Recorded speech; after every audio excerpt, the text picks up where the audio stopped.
허세진 작가님의 기이한 단편 소설집. 수석 수집. 민종은 산을 좋아했다. 산에는 돌이 많았고 돌은 민종이 가장 좋아하는 것이었다. 돌은 일반 사람에게 쓸모없는 돌멩이일 뿐이지만 수석을 좋아하는 사람에겐 세상에서 가장 귀한 광물이었다. 돌을 모으고 좋아하는 민종이 산을 다니는 것은 당연한 것이었다. 그는 산에 올라가 산에 널려있는 다양한 돌들을 구경하고 가져왔다. 수석을 수집하는 사람들의 모임에도 참여하면서 본인의 컬렉션을 회원들에게 보여주기도 했다. 민종이 돌을 좋아하게 된 것은 어릴 적부터였다. 선천적으로 건강이 좋지 못했던 민종은 강한 것에 매료되곤 했다. 강한 것에 대한 동경으로 그는 단단한 돌에 매료되기 시작했다. 남들은 발로 차고 던지는 돌멩이가 민종에게는 자연히 깎아놓은 하나의 예술작품 같았다. 세월의 풍파에 의해 다양한 모양으로 다듬어진 돌멩이는 우주가 만들어내고 민종에게만 보여주는 특별한 컬렉션이었다. 돌을 좋아하던 소녀는 이제 40이 넘는 나이가 되었다. 여전히 건강한 체질은 아니었지만 돌을 수집하며 돌의 강인함을 곁에 두고 담고 싶어 했다. 산이나 계곡에 가서 발견한 독특한 모양의 돌을 집으로 가져와 받침대 위에 올려놓고서 매일 닦아주면서 자신도 이 돌들처럼 단단하고 강한 사람이 되고자 했다. 그런데 돌에 대한 사랑이 문제가 되었던 걸까? 어느 날 집에 돌아와 발을 닦던 민종은 발바닥이 단단하게 굳어있는 발의 상태를 보게 되었다. 돌처럼 단단해서 걸을 때 불편하기도 했지만 민종은 단단한 발바닥이 마음에 들었다. 진짜 돌처럼 강한 존재가 된 것 같았다. 바닥에서 시작된 그의 돌 같은 피부는 점점 자라는 듯 했다. 발목까지 올라온 돌 같은 피부는 그의 발무게를 진짜 돌처럼 무겁게 만들었다.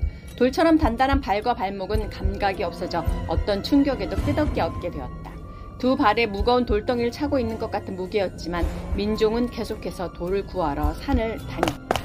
그렇게 그걸 수집해서 모아놓은 돌들은 방과 거실에 가득했다. 그런 돌들과 함께 생활하는 민종도 그 돌들로부터 전염이 되어가는지 점점 돌이 되어갔다. 서서히 올라오는 그의 돌피부는 이제 그의 다리를 덮었다. 다리 전체가 돌처럼 단단해져서 엄청난 무게가 되어버렸고 그런 무거운 다리 때문에 그는 집 밖으로의 잠깐의 외출도 어려웠다. 이동을 위해서 그는 휠체어를 사용하게 되었다. 다니던 회사도 그만두고 집에서만 지내게 되었다. 그가 연락을 하며 지내는 사람은 몇 명이 되지 않았다. 그 중에는 화학을 전공해서 화학자라고 불리는 형님이 있었다. 그 형님은 특정한 회사들로부터 특별한 주문을 받아서 무언가를 만들어주는 일을 한다고 했다. 민종은 다리에 문제가 생기기 전부터 그 형님이 매달 보내주시는 특별한 건강식품을 먹으며 건강을 관리하고 있었다. 형님은 매일 전화를 걸어서 민종의 건강 상태를 물어보았다. 그리고 가끔씩 거동이 불편한 민종의 집에 와서 집안을 정리해주고 돌아가고는 했다. 다리를 뒤덮었던 돌피부는 계속 번지면서 점점 몸으로 올라오게 되었다. 그렇게 되니 몸이 단단해져서 민종은 씻기도 힘들어졌다. 처음에는 혼자 민종의 집을 찾아오시던 그 형님은 최근 들어 모르는 사람들을 데리고 왔다. 차트를 들고 온 사람들은 민종을 무슨 실험실에 쥐 보듯이 바라보았다. 그 사람들에 대해서 형님은 민종에게 도움이 될 수 있으리란 생각으로 전문가들을 데려온 것이라고 말했다.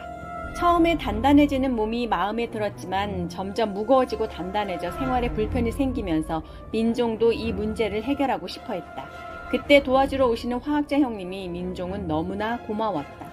돌처럼 피부가 변하는 이 병은 점점 더 빠르게 진행되면서 이제는 민종의 목까지 돌처럼 굳어서 움직이기 힘든 상황이 되었다.